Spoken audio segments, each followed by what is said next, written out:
ஆசிரியர் அரசு மேல்நிலைப்பள்ளி ஆவினங்குடியில் வாசித்து வருகின்ற மாணவர்களுடைய திறமையை அதிகம் வளர்ப்பதற்காக வானவில் மன்றம் என்ற ஒன்று அறிவியல் மன்றம் அமைக்கப்பட்டு அவ்வப்போது நடைபெற்றுக் கொண்டிருக்கிறது.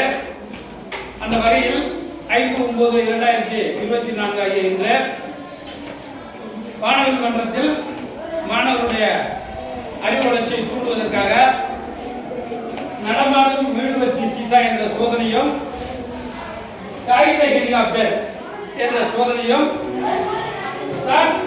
மாற்றம் எவ்வாறு அடைகிறது என்பதும் நொதித்தல். இந்த வீட்டில் மாவுடம் பிடிக்கிறதுல அது ஒரு நொதித்தல் தான். அதெல்லாம் எப்படி நொதித்தல் எவ்வாறு நடைபெறுகிறது. அடுத்தது சுழல் எண், மேத்ஸ்ல சுழல் எண்கள் விளையாடு என்பதை உங்களுக்கு தெளிவாக மாணவர் மன்றத்திலிருந்து அரசு சார்பாக stem scientific technology engineering mathematics என்ற ஒரு நிறுவனமானது இவர்களை நம் பள்ளிக்கு அனுப்பி அந்த ஆய்வுகளை உங்களுக்கு அறிய செய்ய வழிவகை செய்கிறது. அதை ஆரோக்கியமான சூழ்நிலையில் அமைதியாக இருந்து அனைவரும் அந்த அறிவியல் அறிஞர்களின் அறிவை அடையும்படி கேட்டுக்கொள்கிறேன் இந்த அரசு பள்ளி மாணவர்களே.